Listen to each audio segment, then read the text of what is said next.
नमस्कार दोस्तों, मैं सौरभ कुमार कौटिल्य गुरुकुल एकेडमी के ऑफिशियल यूट्यूब चैनल पर आपका हार्दिक स्वागत करता हूं।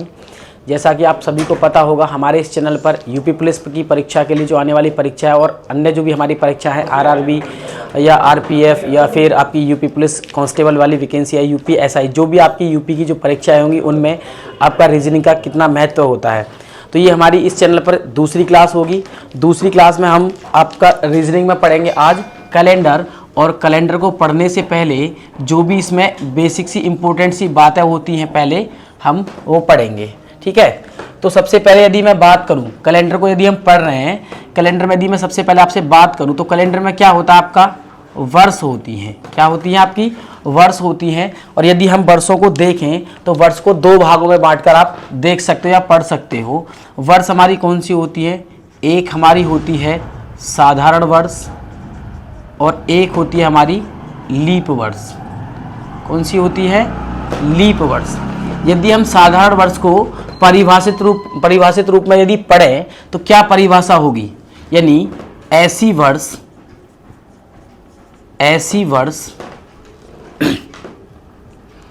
जिसमें आप चार से पूर्णतः ऐसी वर्ष जिसमें आप चार से पूर्णतः विभाजित या पूर्णतः भाग ना कर पाओ, पूर्णतः भाग ना हो, वह क्या कहलाती है? वह साधारण वर्ष कहलाती है। क्या कहलाती है? साधारण वर्ष कहलाती है। यदि मैं बात करूं साधारण वर्ष में, तो साधारण वर्ष में कुल कितने दिन होते हैं? साधारण वर्ष में कुल 365 दिन होते हैं। 365 दिन होते हैं, सभी को पता होगा, आपको बचपन से ही पता होगा कैलेंडर के बारे में, इतना तो आप सभी को पता ही होगा। 365 दिन को यदि मैं बांटूं, किसमें? सप्ताह में बांटूं। यदि मैं 365 दिन को सप्ताह में बांटूं तो मेरे पास 365 दिन में 52 सप्ताह और एक विषम दिन होगा। क्या होगा? 52 सप्ताह और एक विषम दिन होगा। यदि आप ये जानना चाहोगे ये 52 सप्ताह कैसे निकाले हमने, आप सभी को ये तो पता होगा कि सप्ताह में कितने दिन होते हैं? सप्ताह में कितने दिन होते हैं आपके? 7 दिन होते हैं। सप्ताह में 7 दिन होते हैं। यदि मैं 365 दिन में से 7 दिन के पेयर निकालूं या जोड़े निकालूं तो कितने होंगे? 7 पंजे 35, 6 में से 5 घटाओगे आप, 1 बचेगा, कैरी करोगे 5, 7 दूनी 14 और बचेगा क्या आपका? एक रिमाइंडर बचेगा। तो हम ये कह सकते हैं, यानी 365 दिन में या फिर साधारण वर्ष में 365 दिन होते हैं। 365 दिन का मतलब क्या? 52 सप्ताह और आपका एक विषम दिन होगा, जो कि आपका एक रिमाइंडर बचता है। आप उसे विषम दिन के रूप में आप उसे पढ़ सकते हो या फिर समझ सकते हो। यदि मैं दूसरी तरफ बात करूं किसकी? लीप वर्ष की। किसकी बात करूं मैं? लीप वर्ष की यदि मैं बात करूं तो लीप वर्ष के बारे में क्या होगा, क्या बातें होंगी लीप वर्ष, किसे हम लीप वर्ष कहते हैं? लीप वर्ष को आप ऐसे वर्ष को लीप वर्ष कहोगे, यानी ऐसा वर्ष जो 4 से या फिर आप ये कह सकते हो, या ऐसा शताब्दी वर्ष। आप इस बात को यहां भी समझ सकते थे, साधारण वर्ष में भी। ऐसी वर्ष जिसमें आप 4 से पूर्णतः भाग ना कर पाओ, या फिर ऐसा शताब्दी वर्ष, या ऐसा शताब्दी वर्ष जिसमें 400 से पूर्णतः भाग ना हो, वह क्या कहलाता है? आपका साधारण वर्ष कहलाता है। हम पढ़ रहे हैं कैलेंडर, और कैलेंडर में क्या होता है? वर्ष। वर्ष में क्या होते हैं आपके? माह। लेकिन सबसे पहले आप क्या पढ़ोगे? वर्ष के प्रकार। वर्ष कितने प्रकार के होते हैं? एक साधारण वर्ष होता है और एक आपका लीप वर्ष होता है। सबसे पहले हमने क्या समझा? साधारण वर्ष समझा। हमने इसमें सीखा ऐसी वर्ष जिसे आप 4 से पूर्णतः भाग कर सको, या फिर ऐसी शताब्दी वर्ष जिसमें आप 4 से पूर्णतः भाग कर सको, वो आपकी क्या कहलाएगी, साधारण वर्ष कहलाएगी। फिर मैंने आपको बताया कि साधारण वर्ष में कुल कितने दिन होते हैं आपके, 365 दिन होते हैं। यदि 365 दिन को यदि हम सप्ताह में बांटे तो कितना होगा, मैंने आपको ऊपर भाग देकर के भी बताया था, 365 को यदि आप 7 से भाग करोगे तो आपके 52 सप्ताह और एक दिन विषम निकल करके आएगा। दूसरी तरफ यदि हम लीप वर्ष के बारे में पढ़ें, यही आप पढ़ रहे हो, लीप वर्ष को कैसे वर्ष को आप लीप वर्ष कहोगे, ऐसा वर्ष जो 4 से, या ऐसा शताब्दी वर्ष या तो 4 से विभाजित होना चाहिए या फिर किससे होना चाहिए, 400 से पूर्णतः विभाजित होना चाहिए। 400 से पूर्णतः क्या होना चाहिए, विभाजित होना चाहिए। 400 से पूर्णतः विभाजित होना चाहिए। जैसे मैं आपके लिए एग्जाम्पल रखूं, फॉर एग्जाम्पल आपके लिए क्या रहेंगे, एग्जाम्पल में मान लो 2000 ले लो, आप 2004 ले लो, 2008 ले लो, 2012 ले लो। या तो आप ये समझ सकते हो कि ऐसा वर्ष जिसमें आप 4 से भाग करो या फिर 400 से भाग करो वो शताब्दी वर्ष कहलाए, वो आपका लीप वर्ष कहलाएगा। दूसरी तरफ यदि हम इसके एग्जाम्पल लेते, यानी उदाहरण के तौर पर यदि हम साधारण वर्ष को समझते तो आप क्या लेते, जैसे मान लो आप 2001, 2002, 2002, 2003, उसके बाद 2005, ये ऐसे जो वर्ष होंगे जिनमें आप 4 से या फिर 400 से आप पूर्णतः भाग ना कर पाओ, वो क्या कहलाएंगे, आपके साधारण वर्ष कहलाएंगे। लीप वर्ष में कुल कितने दिन होते हैं, लीप वर्ष में कुल 365 दिन होते हैं आपके। 365 दिन को यदि मैं सप्ताह में और विषम दिन में बांटूं या करूं इनका, तो क्या रहेगा बताओ, 365 को 366 दिन होते हैं, सॉरी कितने दिन होते हैं, 366 दिन। 366 दिन में आप क्या कह सकते हो कि 52 तो आपके क्या होते हैं, सप्ताह होते हैं, और 2 आपके क्या होते हैं, विषम दिन होते हैं। देखिए आप पढ़ रहे हैं कैलेंडर, और कैलेंडर को जानने से पहले नहीं, कैलेंडर को करने से पहले आपको वर्ष के बारे में ज्ञान होना बहुत ज्यादा जरूरी होता है। कि आपके यदि वर्ष को अगर हम बांटे तो कितने भागों में बांटेंगे, 2 भागों में, एक साधारण वर्ष और एक लीप वर्ष। सीधे सीधे शब्दों में आप ये समझ सकते हैं कि साधारण वर्ष में हमारे 365 दिन होते हैं।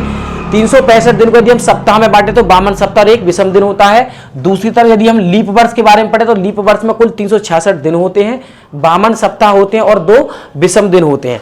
इनकी यदि हम परिभाषित, मैंने आपको बता ही दिया है, एक बार फिर से मैं बता देना चाहता हूं आपको कि ऐसा वर्ष जिसमें आप 4 से या फिर 400 से आप पूर्णतः भाग कर पाओ वो लीप वर्ष कहलाएगा। ऐसा वर्ष जिसमें आप 4 से या 400 से, ऐसा शताब्दी वर्ष जिसमें आप 400 से भाग ना कर पाओ वो आपका साधारण वर्ष कहलाता है। थोड़ा सा आगे बढ़ते हैं। ये थे आपके साधारण वर्ष और लीप वर्ष। क्या थे, साधारण वर्ष और लीप वर्ष। इसमें 366 दिन होते हैं। आप सभी को ये पता होगा कि ऐसा वर्ष जो लीप वर्ष होता है उसमें फरवरी माह यानी 366 दिन जो होते हैं। लीप वर्ष में कितने दिन होते हैं आपके, 366 दिन होते हैं, यही पढ़ा आपने। इसमें क्या होता है, आपका जो फरवरी जो माह होता है उसमें कितने दिन हो जाते हैं, 29 डेज हो जाते हैं। कितने, 29 डेज। और जो आपका साधारण वर्ष होता है उसमें 365 दिन होते हैं आपके, जिसमें कि आपका फरवरी कितने दिन का होता है, 28 दिन का होता है। 28 से आपके जब 29 डेज हो जाते हैं तभी आपका जो लीप वर्ष होता है वो 366 दिन का हो जाता है। लीप वर्ष के बारे में मैंने आपको समझा ही दिया है। थोड़ा सा आगे इनके बाद पढ़ते हैं। देखिए, यानी प्रत्येक 4 साल बाद, प्रत्येक 4 वर्ष पश्चात लीप वर्ष आता है। प्रत्येक 4 वर्ष बाद क्या होता है, आपका लीप वर्ष आता है। ठीक है, आगे पढ़ते हैं थोड़ा सा। यानी साधारण वर्ष और लीप वर्ष या वर्ष के बारे में जानने के बाद हमें और क्या जानना जरूरी है। यदि मैं आपसे कहूं कि 100 वर्ष में कितने लीप वर्ष होते हैं, कितने लीप वर्ष होते हैं, तो आप कहेंगे कितना, 24। क्यों होंगे 24? क्योंकि यदि हम 100 को देखो, 100 क्या है, 100 हमारा एक शताब्दी वर्ष है या नहीं। तो 100 को हम यदि किससे डिवाइड करेंगे, 4 से डिवाइड करेंगे तो कितनी बार जाएगा, 25 बार जाएगा। क्योंकि ये कैसा वर्ष है, शताब्दी वर्ष है, इसलिए आपके जो लीप वर्ष होंगे 100 वर्ष में वो कितने होंगे आपके 24। देखो आप 4 से डिवाइड करते तो कितना आता आपका 25 आता, चूंकि 100 क्या है आपका एक शताब्दी वर्ष है। ये किससे डिवाइड होना चाहिए था आपका 400 से, तो 400 से तो नहीं होगा, इसलिए 4 से आप डिवाइड कर दो, कितनी बार करोगे 24 टाइम करोगे। तो आप ये कह सकते हो कि 100 वर्ष में जो लीप वर्ष होंगे आपके वो कितने होंगे 24 होंगे। आगे बढ़े यदि हम थोड़ा सा, तो 200 वर्ष में यदि मैं आपसे ये पूछूं 200 वर्ष में कितने लीप वर्ष होंगे, कितने लीप वर्ष होंगे, क्योंकि एग्जाम में कभी कभी ये सीधा सीधा क्वेश्चन पूछ लिया जाता है आपसे कि 100 वर्ष में कुल कितने लीप वर्ष होंगे, तो आप क्या बताओगे 24 लीप वर्ष होंगे। और आपसे यदि पूछ ले 200 वर्ष में कितने लीप वर्ष होंगे, कितने लीप वर्ष होंगे आपके, जब आपको पता है 100 वर्ष में आपके 24 होते हैं तो 200 वर्ष में कितने हो जाएंगे, यदि आप इसे 100 में बांटोगे 100 ईयर में 24 आपके लीप ईयर होंगे, तो यहां पर भी आपके क्या होंगे 24 लीप ईयर होंगे, तो कितने हो जाएंगे आपके 48 हो जाएंगे, कितने हो जाएंगे 48 हो जाएंगे। वैसे ही फिर आगे बढ़े हम, तो 300 वर्षों में आपसे पूछ ले 200 वर्षों में ना दे करके, 300 वर्ष में आपके लीप वर्ष कितने होंगे, 300 वर्ष में कितने लीप वर्ष होंगे, 300 वर्ष में कितने लीप वर्ष होंगे, तो बताइए कितने होंगे 24 तिया कितने हो जाएंगे 24 तिया 72, तो कितने वर्ष होंगे आपके 72 वर्ष होंगे। फिर आगे बढ़ेंगे, फिर आपको दिखेगा कि 400 वर्ष में कुल कितने लीप वर्ष होंगे, 400 वर्ष में कितने लीप वर्ष होंगे,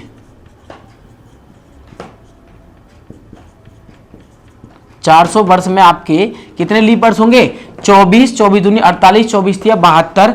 400 वर्ष में जाकर के देखो 400 आपका कैसा वर्ष है, शताब्दी वर्ष है या नहीं, 400 आपका शताब्दी वर्ष है। अभी मैंने आपको बताया था कि ऐसा शताब्दी वर्ष, शताब्दी का मतलब होता है 100 वर्ष, यानी 100 वर्ष के समूह को आप क्या कहोगे शताब्दी वर्ष कहोगे या नहीं कहोगे, 100 वर्ष के समूह को आप शताब्दी वर्ष कहते हो।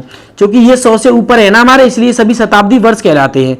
तो 400, तो ऐसा वर्ष जिसमें आप 400 से पूर्णतः भाग कर पाओ, वहां एक लीप वर्ष बढ़ जाएगा नहीं बढ़ेगा, तो 400 को यदि आप 400 से डिवाइड करोगे तो कट जाएगा, कट जाएगा।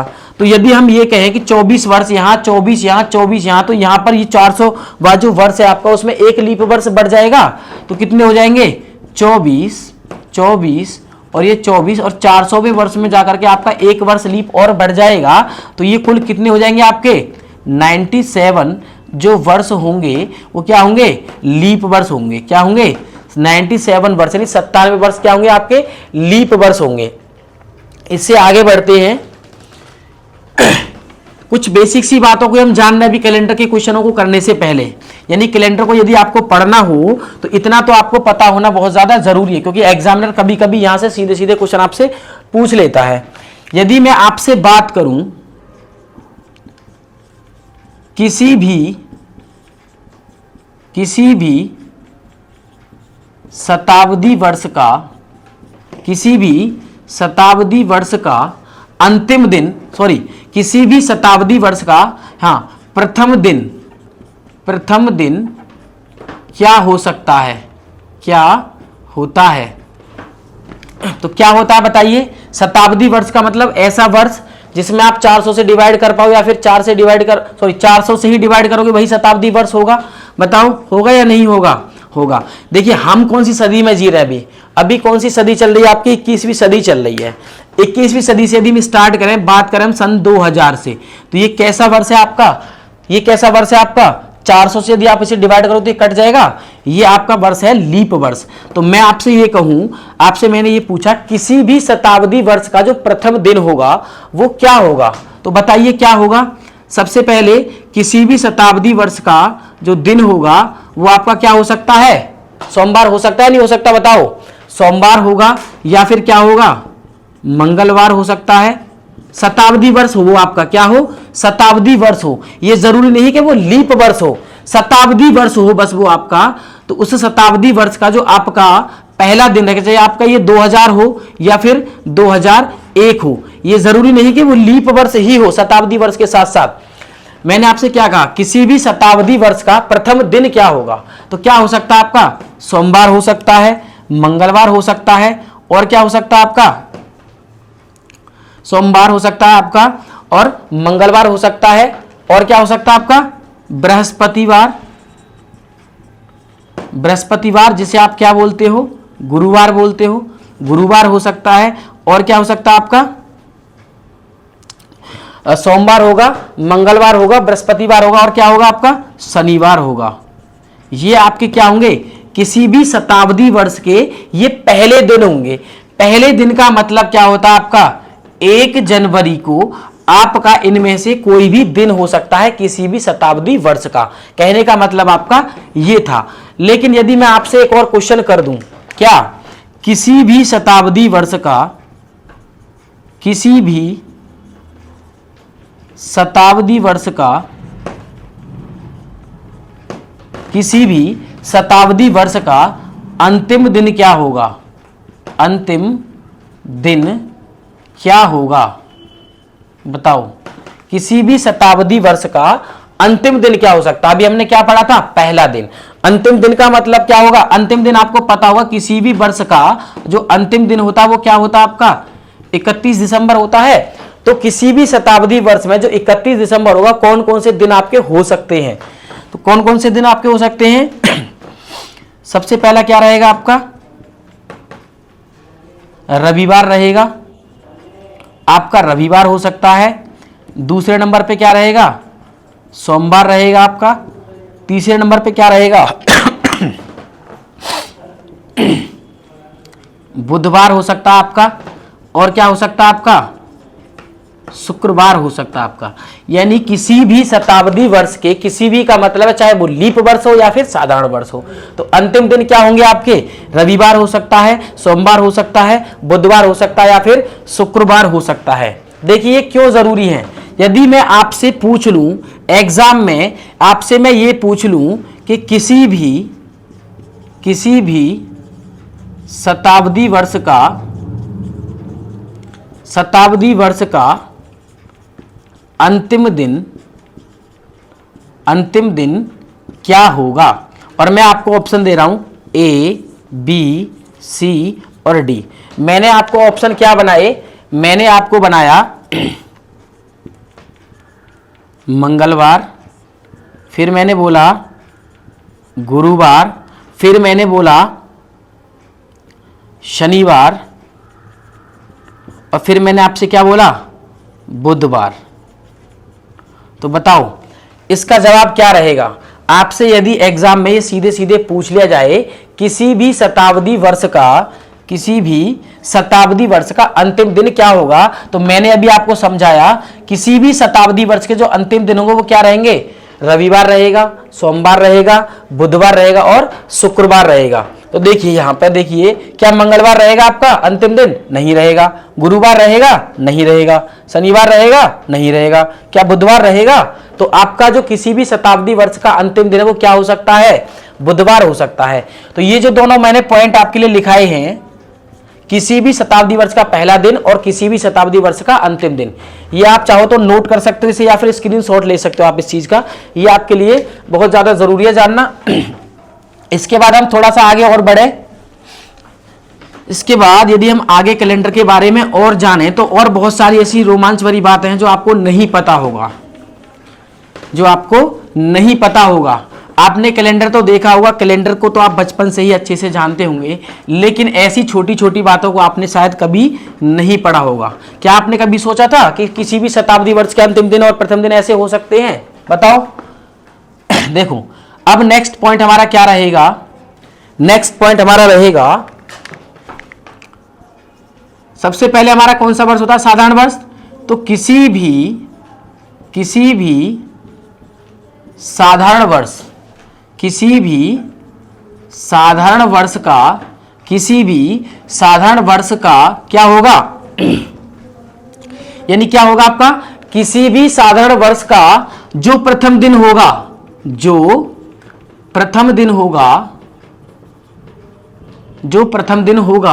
वही क्या होगा आपका, वही उसका अंतिम दिन होगा। जैसे कैसे बताइए? मान लो यदि मैं आपसे ये कहूं कि 2023 कब 1 जनवरी 2023 को 1 जनवरी, ये मैं अपनी तरफ से कर रहा हूं, यदि 1 जनवरी 2023 को क्या रहा होगा आपका? शनिवार रहा हो। यदि 1 जनवरी 2023 को शनिवार रहा हो तो उसी वर्ष 31 दिसंबर 2023 को कौन सा दिन रहा होगा? कौन सा दिन रहा होगा? बताओ। अभी मैंने आपको क्या समझाया?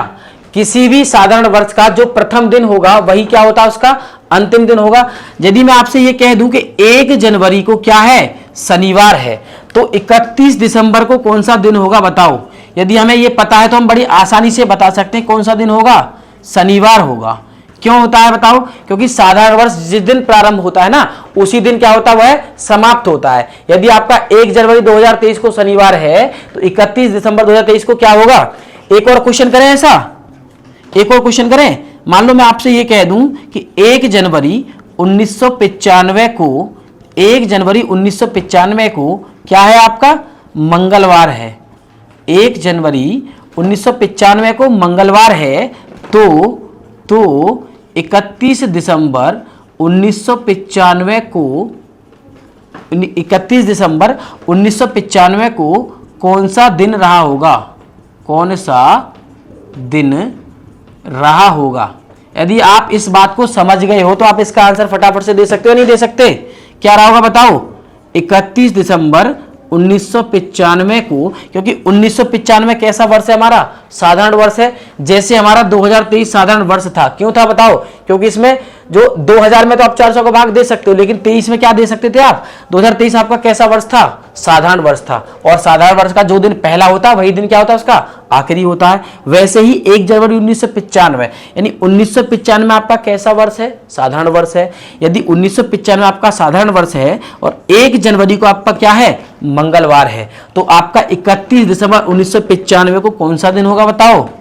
क्या होगा? मंगलवार होगा। तो आपसे यदि एग्जाम में पूछ लिया जाए तो आप इसे कर पाओगे या नहीं कर पाओगे? अब आप ये कर पाओगे।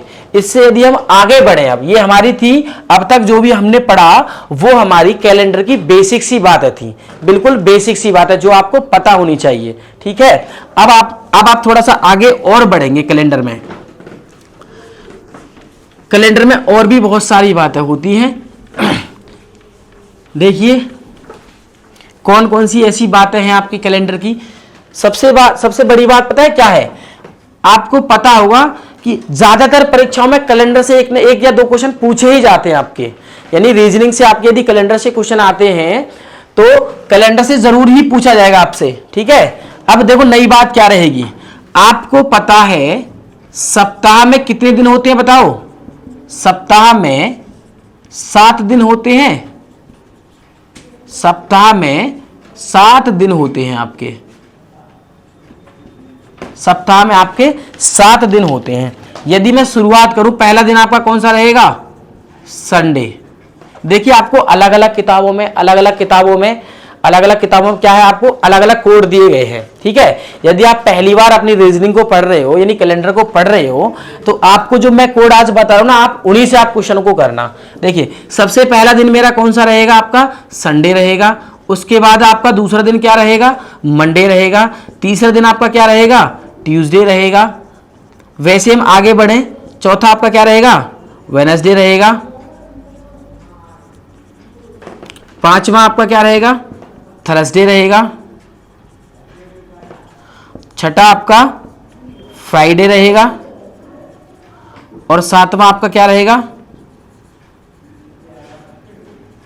सैटरडे रहेगा। ठीक है, ये आपको मेरे हिसाब से याद करना पड़ेगा। यानी पहला दिन आपका क्या रहेगा? संडे। ठीक है, तो संडे के लिए जो हमारा कोड है वो क्या है? 1। इसके लिए क्या रहेगा हमारा?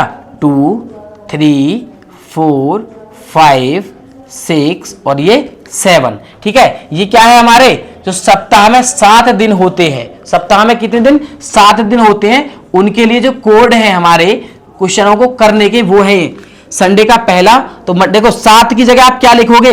0 लिखोगे। क्यों लिखोगे? क्योंकि सप्ताह में 7 दिन होते हैं। यदि आप 7 को 7 से डिवाइड करोगे तो रिमाइंडर बताओ क्या रहेगा? 0। आप 7 का मतलब या तो सैटरडे समझ लो। देखो 7 को हम एग्जैक्ट इसलिए नहीं लिखते क्योंकि 7 से जब आप 7 को डिवाइड करोगे ना तो रिमाइंडर 0 रहेगा। तो आप 7 को क्या पढ़ोगे? 0 ही पढ़ोगे। 0 का मतलब क्या रहेगा? आपका सैटरडे रहेगा। ये तो हो गए हमारे दिन के बारे में चर्चा, ये दिन के बनाए हुए हमारे जो कोड हैं। ठीक है, कैलेंडर को क्वेश्चन जो करने के लिए दिन के बनाए हुए कोड हैं ये हैं। नेक्स्ट इसके बाद यदि हम देखें हमारे मंथ के क्या कोड रहेंगे बताओ। साल में कितने महीने होते हैं बताओ? वर्ष में 12 माह होते हैं। आपके 12 माह होते हैं, ये सभी को पता होगा, कोई नई बात नहीं है कि वर्ष में कितने माह होते हैं। ठीक है, तो सबसे पहला क्या रहेगा हमारा? जनवरी, उसके बाद फरवरी, फिर मार्च, अप्रैल, मई, जून, जुलाई, अगस्त, सितंबर, अक्टूबर, नवंबर और ये दिसंबर। देख रहे हैं ना सभी? ये सभी मंथ आपको दिख रहे हैं। देखिए यदि मैं बात करूं, देखो ये क्या है आपको मैंने बताया, एक तो आपका क्या होता है? साधारण वर्ष होता है, और एक क्या होता है आपका? लीप वर्ष होता है। एक आपका लीप वर्ष होता है। यदि मैं इन 12 के 12 मंथ को दोनों ईयर में बांटू, यानी साधारण वर्ष और लीप वर्ष में बांटू, और मैं क्या बना रहा हूं? इनके कोड बता रहा हूं आपको। मैं सिर्फ आपको इनके कोड के बारे में बता रहा हूं अभी। ठीक है, जनवरी का क्या कोड रहेगा आपका? 1। फरवरी का क्या रहेगा? 4। मार्च का क्या रहेगा? 4। अप्रैल का क्या रहेगा? 0। मई का क्या रहेगा आपका? 2। जून का क्या रहेगा? 5। वैसे ही जुलाई का क्या रहेगा? 0। अगस्त का क्या रहेगा? 3। सितंबर का क्या रहेगा? 6। अक्टूबर का क्या रहेगा? 1। नवंबर का 4 और दिसंबर का 6। आप इन्हें याद करोगे। सबसे पहले आप क्या करोगे? इन्हें याद करोगे। ठीक है, देखिए ये कब रहेंगे आपके कोड? जब आपका वर्ष क्या हो? साधारण हो। वर्ष क्या हो आपका? साधारण हो। यदि हम बात करें लीप वर्ष में तो जनवरी का कोड क्या हो जाएगा? देखो 1 में से आप 1 माइनस करोगे तो क्या रहेगा आपका? लीप वर्ष में जनवरी का कोड रहेगा आपका 0। वैसे ही फरवरी में भी आप 1 घटा दोगे तो क्या रहेगा आपका? 3। ये कब होगा? ये जब होगा जब आपका वर्ष लीप वर्ष होगा। यानी साधारण वर्ष में आपका जनवरी का कोड 1 और फरवरी का कोड 4 है, तो लीप वर्ष में जनवरी का कोड 1 में से 1 घटाएंगे तो 0 और फरवरी का कोड 4 में से घटाएंगे तो कितना रहेगा? 3 रहेगा। ठीक है, बाकी सभी जो मंथ है आपके, बाकी जो सभी मंथ है उनके कोड क्या रहेंगे? आपके सेम रहेंगे। मार्च का क्या रहेगा आपका? 4 रहेगा। अप्रैल का 0 रहेगा। मई का 2 रहेगा। जून का 5 रहेगा। जुलाई का 0 रहेगा। अगस्त का 3, सितंबर का 6, अक्टूबर का 1 और नवंबर का 4 और दिसंबर का 6। देखिए ये जानने क्यों जरूरी है आपके पता है? ये आपके जानने क्यों जरूरी है? ये आपको जानने इसलिए जरूरी है कि मान लो कल को अगर मैं आपसे ये पूछ लूं, क्या पूछ लूं? कल को मैं आपसे ये पूछ लूं कि वर्ष 2023 में जो जनवरी का हमारा माह है, जनवरी माह के जैसा 2023 में और किस माह का कैलेंडर क्या होगा? सेम होगा। क्या होगा? कैलेंडर सेम होगा। सेम का मतलब क्या होता है? देखो सेम का मतलब होता है, मैंने कहां से पूछा आपसे? जनवरी से। मान लो 1 जनवरी को क्या है? संडे है। 1 जनवरी को आपका संडे है। 2 जनवरी को आपका क्या होगा? फिर मंडे होगा। 2 जनवरी को क्या होगा? मंडे होगा। तो ऐसा वर्ष देखो 2023 कैसा वर्ष है आपका? साधारण वर्ष है ना। हम बात किसकी कर रहे हैं अभी? पहले साधारण वर्ष की। तो साधारण वर्ष में यदि मैं जनवरी की बात करूं तो जनवरी का कोड क्या है? 1 है। जनवरी का कोड क्या है? 1 है। तो साधारण वर्ष में यदि मैं बात करूं कोड की जो जनवरी से दिसंबर तक मैंने बताए हैं, और ऐसा आपको कौन सा माह दिख रहा है यहां जिसका कोड क्या है, मैंने बनाया 1 है, तो कौन सा है आपका अक्टूबर। क्या है, अक्टूबर। तो मैं ये कहूंगा कि जनवरी तथा अक्टूबर का जो कैलेंडर है ना, जनवरी तथा अक्टूबर माह का जो कैलेंडर है, अक्टूबर माह का कैलेंडर क्या होगा, अक्टूबर माह का जो कैलेंडर है वो क्या होगा आपका, सेम होगा। क्या होगा, सेम होगा। ठीक है ना, आप इस बात को समझिए। देखिए इसी बात से आप इन सारी बातों को समझ जाइए। ठीक है, क्या जैसे मान लो मैं आपसे ये पूछूं, कोई वर्ष आपको दे दूं और वो वर्ष कैसा हो आपका, साधारण वर्ष हो। जैसे फरवरी का कोड क्या है आपका, 4 है, तो 4 जिस माह का कोड है, किसमें, जो वर्ष साधारण है, उस माह का कैलेंडर क्या होगा आपका, सेम होगा। ठीक है, जैसे मैं कहूं साधारण वर्ष में देखो फरवरी का कोड आपको क्या दिख रहा है, फरवरी का कोड क्या दिख रहा है आपको, 4 दिख रहा है। तो मार्च का भी कोड क्या दिख रहा है आपको, 4 दिख रहा है। और किसका कोड है आपका, नवंबर का। किसका, नवंबर का। तो मैं ये कह सकता हूं कि यदि कोई वर्ष साधारण वर्ष है, और साधारण वर्ष में कुछ भी आप एग्जांपल ले लो, 2021 ले लो आप, तो 2021 कैसा वर्ष है, साधारण वर्ष। क्योंकि फरवरी का कोड क्या होता है साधारण वर्ष में, 4, मार्च का क्या होता है 4, नवंबर का क्या होता है 4। तो इन तीनों माह के कैलेंडर क्या होंगे, इन माह का कैलेंडर क्या होगा, इन माह का कैलेंडर क्या होगा, सेम होगा आपका। क्या होगा, सेम होगा। ठीक है, वैसे आप लीप वर्ष में भी आप निकाल सकते हो यदि आपसे एग्जाम में से पूछ लिया जाए। ठीक है ना, तो ये हमारी बेसिक सी बात है, कैलेंडर की थी, जो आपको समझ में आई होंगी। ठीक है, और ये जाननी आपके लिए बहुत ज्यादा जरूरी है यदि आप कैलेंडर के क्वेश्चनों को करोगे आगे। ये हमारी पहली क्लास है आपके लिए कैलेंडर की।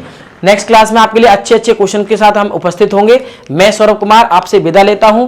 कौटिल्य गुरुकुल अकेडमी के साथ आप लगातार जुड़े रहिए। देखिए आपको पता होगा, मैं बार बार आपसे ये कह रहा हूं कि आपकी जो परीक्षा है यूपी पुलिस की, ठीक है, वो आपकी जून या जुलाई में होनी संभावित है, नहीं जून के लास्ट वीक में और जनवरी के फर्स्ट या जून के आपके लास्ट वीक में या फिर जुलाई के आपके कहीं भी, जुलाई के किसी भी मतलब तारीख को आपकी वो निश्चित कर दी जाएगी। हालांकि 11 और 12 जुलाई को आपको डेट दे दी गई है। तो आप मेरे साथ लगातार जुड़े रहिए, मैं आपके साथ लगातार बना रहूंगा, आपके लिए नई नई क्लास लेकर के आता रहूंगा। धन्यवाद।